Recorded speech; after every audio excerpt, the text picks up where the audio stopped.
Hi, this is Aaron Tomlinson. Welcome back to the channel. I wanted to jump on. It's Sunday afternoon, and I wanted to jump on and do a follow-up video to some of the other videos I put up on the channel, and specifically a follow-up video to my Sunday Morning Live video, which I'll include a card to that in this video if you want to go check it out. But I've just kind of been thinking out loud. What I want to talk about in this video is what happens when logic becomes Lord. What happens when logic becomes Lord, or when we make the decision that we're going to lead our lives by logic and reason and left brain thinking. I want to get into all of that in this video. Now, admittedly, the title of the video, What Happens When Logic Becomes Lord, is a bit of a misnomer, because when I'm talking about logic, what I'm really talking about is reason, or I'm talking about aspects of the mind that typically and erroneously get associated with the left hemisphere of the brain. If you were to Google, just do a casual Google search on the difference between being left brain dominant or right brain dominant, you're usually going to get a list of characteristics. Characteristics that typically are associated with the left brain are things like logic, thus the title of my video, things like language, things like linear thinking. Those are seen and believed to be, by most people, traits of the left hemisphere of the brain. So if you're leading by reason, if you're leading by logic, if you're leading by language, then you are seen as being left brain dominant. The right brain is generally associated with imagination. So things like imagination and emotion. So the right brain characteristics typically deal with things like the arts or imagination or creativity or emotion. And so we have this bifurcation of the brain, and we talk about people being left brain or right brain dominant. And there's even some gender implications to this in the way that it's viewed, in that the left brain is seen as the more masculine, the more logical, the more reasonable side of the brain, and the right brain is seen, unfortunately, from a misogynistic lens often, as the more hysterical, emotional, creative brain. Now, the truth is that modern neuroscience dismisses this altogether. As there's been advancements in brain scans and more research and stuff that's been done, it was discovered that the whole brain is involved in all these processes. In other words, what we talk about logic involves the whole brain. It doesn't just involve the left hemisphere. And when we think about art and artistic creation, it doesn't just involve the right hemisphere. So for a long time, neuroscientists just dismissed the model altogether, that these two hemispheres were symmetrical and communicating through a nerve tissue called the corpus callosum, a neural tissue that connects the right hemisphere and the left hemisphere together. Now, I want to dispel all of this with some of the latest findings in neuroscience, because, again, neuroscience shows that language, logic, reason is not just a left brain capacity, and creativity is not just a right brain capacity. But there are differences between the left hemisphere and the right hemisphere, but it has less to do with what we produce or how we think. It has more to do with how we perceive. In other words, they are two totally different perceptual filters. So when I say what happens when logic becomes Lord, what I really want to look at is what happens when the left hemisphere becomes Lord. And so I want to talk about a way of seeing the world that is left brain dominant and a way of seeing the world that is right brain dominant, and what happens when we give place to one over the other. So the way you could understand this, I'll give you a story or a little bit of a parable to help you understand this. Let's say that there was a king or a lord who ruled over a relatively small kingdom. And the kingdom was small enough that this lord or this master could see all of the connections and all of the relationships. He could see the big picture. He could see how things related to each other. He could see how things fit together. In other words, he could see his kingdom contextually. But later on, he began to realize that it would be beneficial for him if he had an emissary or if he had a servant that he could send into different parts of his kingdom that could break down that kingdom into parts, into its smaller parts, and leave the big picture for a while and focus on how these smaller parts interacted and break it down into its smallest components. And if it could be broken down into its smallest components, and he could see with a magnifying glass, so to speak, how these smaller components are working together, then this emissary could bring this information back to this king or to this lord, and he could take that information and he could fit it back into the context of the bigger picture. This parable or this story kind of illustrates how the right brain and the left brain work together. The right brain in this scenario is more like the king in this story. The right brain is able to see how the big picture fits together. It's able to see contextually. It's able to see how one part relates to another part and how all these relationships affect the whole. The left brain, on the other hand, is much more focused on the minutia of it. In other words, the left brain is able to break things down into their smallest measurable components and see how this small part of the bigger picture works. It can see how it works. But what the left brain does not have the capacity to do is put it in its context, or to put it in the bigger picture, or to see how things relate to one another. So that's the primary difference between the left brain and the right brain. Now, some other things that are interesting about left brain and right brain differences is that, yes, language and a lot of the reasoning faculties do exist primarily in the left hemisphere. And remember, the left hemisphere is breaking things down into its smallest components. But from a psychological perspective or a counseling perspective, one interesting thing stands out. The left hemisphere, when it evaluates self, it does so in a very self-righteous way. In other words, it holds a very positive view of its self, or a very positive view of the self. So the left side of the brain is going to be the source of a lot of our positive self-talk. Now, this positive self-talk may or may not be accurate, and oftentimes it's not accurate because, remember, the left hemisphere can't see the bigger picture. On the other hand, the self-talk that comes out of the right hemisphere is primarily negative. It's primarily self-depreciating or self-deprecating. And so if you've ever held a conversation in your head, what's happening is that your two sides are kind of going back and forth with each other, with these various versions of the self, these various different ways of seeing the world, and they're kind of talking to each other or communicating with each other. And that's where this little group of tissue that I'm talking about, called the corpus callosum, comes in. Now, it was believed that the corpus callosum was primarily used to transfer information from one hemisphere of the brain to the other hemisphere of the brain, like telephone wires. But what neuroscience is telling us now is that it's more like a filter, or it's more like a volume switch. It acts more like a volume switch. In other words, it's not a conductor, it's an inhibitor. This is really important. The tissue, the neural tissue that connects our right hemisphere and our left hemisphere, is an inhibitory system. It inhibits the other one from speaking. So you can think about it like a volume switch. When my left brain is more active, the volume of what's going on in the right brain has been turned down. And when the right brain is more active, the volume of the left brain has been turned down. So thus you can see why neuroscience is now showing us that people that struggle a lot with depression are primarily listening to the right hemisphere's self-talk, the right hemisphere's self-evaluation. The positive self-evaluations from the left brain has been turned down. And so the voice that I'm hearing in my head is primarily negative, and I'm primarily stuck in the right hemisphere of the brain, or to put it more accurately, the left hemisphere has been more inhibited.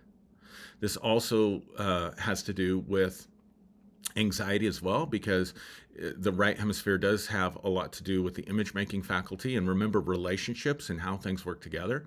So someone who's stuck in worry, who's constantly thinking about all the bad stuff that can happen, think about how that's really listening to the right hemisphere of the brain and turning down the left hemisphere of the brain.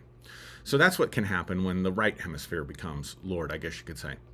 But what happens when the left hemisphere becomes Lord? And I think you'll be able to see this and observe this maybe within yourself or within people that you have known who have moved out of negativity and depression, that have moved out of shame, that have moved out of religious trauma.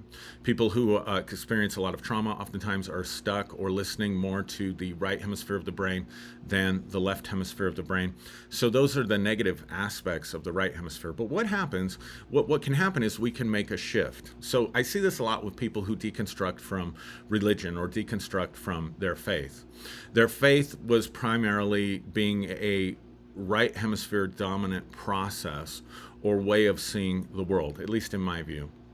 I don't have the science to back it up, but it seems logical to me. And so they move away from that perceptual filter. They turn down that perceptual filter and they move into the left hemisphere of the brain. And so now there's more positive self-talk. Maybe they read a lot of self-help books or got some help for themselves and began to turn up the volume on their positive self-evaluations. So I feel more positively about myself. I think more positively about myself. I talk more positively about myself. And that negative stuff has maybe not totally gone away, but it's not as loud inside my head anymore. And that's one of the problems, is that instead of addressing the way the right hemisphere has a tendency to perceive ourselves in a negative light, to put ourselves in a negative light, instead of really addressing those aspects of the right hemisphere and changing that, we simply turn down the volume on that and we move over into the left hemisphere, and then we're using our what we would call logic more, but it's not really logic. We're able to see the parts, the intricacy of the parts that we weren't able to see before. I know I certainly went through this process in my deconstruction with biblical scholarship. When I dug into biblical scholarship, it began to break down for me the parts of the Bible, the various parts that I couldn't see before, the cultural influences that came in, the way that specific scriptures contradict each other, the way that the God of the Old Testament, who ordered genocide and ordered a flood, was inconsistent with the Father of Jesus. You see how I'm breaking it down into parts? When I look at the Father of Jesus, I don't see that, but I'm breaking it down into its part. When I look at the God of the Old Testament, I'm breaking it down into its part. When I look at the cultural influences, I'm breaking it down into its parts. And so I'm basically just tearing it apart limb from limb by examining all the smaller parts of it and seeing them as an isolate, or seeing them isolated from the context or the bigger picture. So it's very easy then to say, okay, because my left brain, the emissary, to go back to my story, helped me and assisted me in deconstructing where I was before, and because I feel better now, because religion also is going to stick you in that right negative self-talk, because that's humility, that's being humble. You're a sinner, you should be ashamed, you need to repent. So see, it's turning up the volume on the right hemisphere and turning down the volume on the left hemisphere. But now we can end up still just working with half a brain, if you know what I mean. In other words, we can so turn down what's happening with the right hemisphere that we're leading with, as I said in the beginning, leading with logic, but more accurately leading with that left hemisphere of the brain. Now, what happens when we lead with that left hemisphere of the brain? What happens when we lead with that left hemisphere of the brain is we lose connection with the bigger picture. We lose connection with the whole. We lose connection with relationships and context in the way that we're thinking about things. And we say, well, this is better. This left side over here is better. So if you want to break down the differences between the right brain and the left brain more accurately, then you can see that the left brain gets stuck in the part. The left brain gets stuck in breaking things down into its smallest parts and perceiving the world in that way, and thinks it's leading by logic. But the other thing it gets stuck in is it gets stuck in this self-righteousness and this positivity, but it can only do snapshots. So again, to give you a different illustration of the difference between the left brain and the right hemisphere of the brain. In the left hemisphere of the brain, you're looking at photographs. In the right hemisphere of the brain, you're looking at a motion picture. So you can see how if I get too much into the left hemisphere of my brain, I'm missing a lot of context. I'm missing a lot of the bigger picture. Now, here's the other thing that we know. And we know this because there are people who've either had surgeries where the corpus callosum has been severed, and then people were able to observe the differences and the changes in the personality of someone who's had that type of surgery that usually is given to address a certain type of seizure activity that's taking place in the brain, or the corpus callosum gets damaged, or some people are even born without a corpus callosum. And these people develop two very distinct ways of seeing the world, and they develop two very distinct personalities that they can go back and forth from. And so that's how a lot of this information was brought to the forefront about how the different hemispheres of the brain operate and interact with each other. Now, here's the thing. The left hemisphere, they discovered, is a real asshole. The left hemisphere is really a jerk. The left hemisphere thinks it's right. The left hemisphere is self-righteous. The left hemisphere is more interested in the part than in the whole. And so it's very hard for someone who's left brain dominant in this sense to navigate relationships, because relationships require context. Relationships require that we see how all these different parts are operating and working together. So we can see how the left brain dominant view of the world is taking over by looking at a couple of different systems within our society. The first one I want to take is the medical system. The medical system, even 50, 60, 70 years ago, was much more holistic. It was much more right-brained. There was context. You had a family doctor. Your family doctor knew you personally. Your family doctor knew your family history. They knew your situation. They knew your relationships. They treated you and your children. In fact, I remember in the 70s that I cut my head open and needed stitches, and we had to go to the emergency room, and instead of meeting with an emergency room doctor that we had never met, our family physician was there to sew the stitches and sew up the cut that was in my head. So it was more holistic. As we've moved more towards this logic or left brain dominant system in healthcare, we have broken everything down into what is quantifiable and what is measurable. And so now medicine is practiced based on the best scientific research on breaking down the body and germs and illnesses and disease processes into their smallest components. But in the process, we lost a little bit of the holistic side of medicine. And when I'm speaking holistically, I'm not just talking about nutrition and mental health and meditation and other things that are very holistic that can help with our health. I'm just talking about it becomes disconnected from that relationship that families used to have with the family doctor. And medicine now is very dehumanized. Medicine is very dehumanized. It's very insurance driven, getting prior auths, waiting for prior auths. Somebody somewhere that doesn't know you, doesn't know your family, doesn't know anything about you, that works for some insurance company is looking at the data, the left side of the brain, and then making a left brain oriented decision for you about your health. And so if you have to have surgery or if you have to have a procedure, then very often what we have is almost like this assembly line, this very mechanical, mechanistic assembly line type of healthcare that we're getting today, that's based on dollars and cents, that's based on the latest data in its parts, disconnected from the whole. And so I'm not saying that that hasn't been beneficial. I'm not saying that that hasn't helped with scientific breakthroughs and stuff like that. Both parts are very, very necessary. But I think a more human and holistic healthcare system might benefit from bringing in a little bit more of that right brain approach by turning the volume up on that. Now, I don't know how we make that happen, but I'm just trying to give you examples of what can happen when we become left brain dominant in something. Another way of looking at this is literature. Now, literature, if you take a poem that really speaks to your heart, that makes you feel something, that makes you feel transcendent in the moment, or a piece of literature that just inspires you. It touches something deep inside your soul. And then you decide that you're going, because you love literature, you're going to major in literature in college.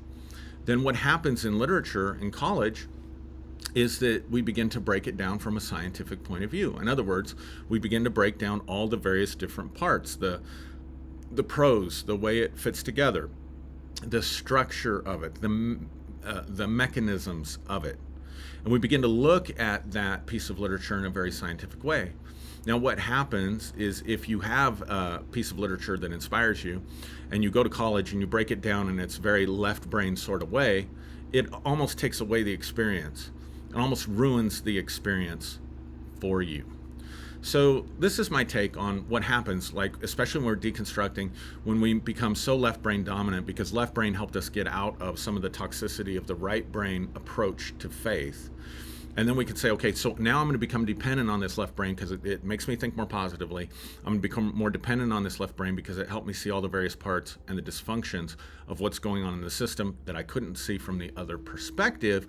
But but still, if I attach more value to one side or the other, I'm not being a whole person. I'm actually saying, in this sense, the emissary needs to become the king. That which was a servant to help and assist my understanding and knowledge and growth now has to become the Lord, now has to become the leader. So I'm going to lean on logic. I'm going to lean on reason. I'm going to be dependent upon all of those things to lead my life. The problem is you're not going to be able to see things in its context when you do that. And unknowingly and through blind spots, you're going to begin to become more and more of an angry type person. You're going to begin to become more and more of a nuisance to other people. And your relationships are going to suffer in the process because, again, to be able to function effectively relationally, you have to be able to see the bigger picture. Does it really matter if I'm right on a point of fact or belief or philosophy, if I'm arguing and pushing that on people that want to be in my life, people that want to enrich and enhance my life, people that I love or people that love me? But it's more important for me to be right than to have relationship. So a lot of arguments are happening because our left brains are arguing with each other while the volume on the right brain has been turned down, and we forgot about the value of the relationship in and of itself. And so I just want to caution you about subduing any part of your experience, any part of what makes you a human being, because it's not going to lead you to the most enriched and satisfying and satisfactory life. I don't believe that it's going to. Now, I can bring in other components to this that might be a little bit more just now coming to the forefront in science. And so one of those aspects is the heart. We know that the strongest and biggest nerve in the body connects the brainstem to the heart, and that there's an exchange of information. There's a highway of information that goes from the brain to the heart, but it also comes from the heart to the brain. In fact, there's more information going up from the heart into the brain than there is from the brain going down into the heart. And so this, based on case studies that have been done with people that have had heart transplants, and their personalities have changed, their memories have changed, their dreams have changed. In some cases, their sexual orientation has changed, and it matches the person from whom they received the heart transplant. So what we know then is that there is some aspect of the personality and some aspect of consciousness that comes from the heart. And the heart is where really love and connection and compassion comes from. It's where a lot of intuition comes from. There's a lot of information, even precognitive information, that studies have shown that can come up from the heart when we become more heart-centered in our consciousness and perspective than just up here all in the head and all in the brain. So if you're going to become left brain dominant, then you're also shutting off the information that's coming from the heart. So now you're shutting out or turning down the volume on the right brain, which can help you think contextually, can help you think relationally, can help you think in terms of the bigger picture and symbolically and with imagery. And I'm going to just go with this side over here, but I'm also shutting off that information that helps me connect with other people with love and with compassion and with empathy. I'm shutting those parts of myself off as well. And then lastly, we know that there's what they're calling a second brain, which is the largest neural network in your body next to the brain, exists in your gut. It exists in your digestive system. And there's science now and research that's showing us that our gut is very involved. That gut brain is very involved, again, with relationships, but also with intuitions. It's almost a better truth detector. That's why people say, well, I just feel in my gut that this is wrong, or I feel in my gut that I shouldn't do this. That's information that's coming to you from that neural network that's inside of there. So you're shutting that off as well.